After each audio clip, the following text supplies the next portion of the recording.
बाळा, संकट बघून घाबरण्यापेक्षा त्याच्याकडे बघून एक स्माईल दे.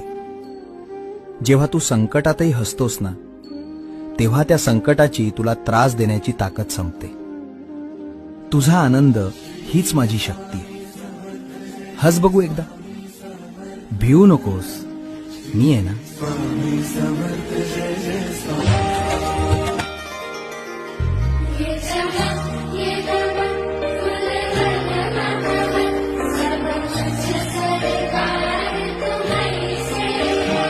बाळा, संकट बघून घाबरण्यापेक्षा त्याच्याकडे बघून एक स्माईल दे. जेव्हा तू संकटातही हसतोस ना, तेव्हा त्या संकटाची तुला त्रास देण्याची ताकद संपते. तुझा आनंद हीच माझी शक्ती आहे. हस बघू एकदा. भिवू नकोस, मी आहे ना.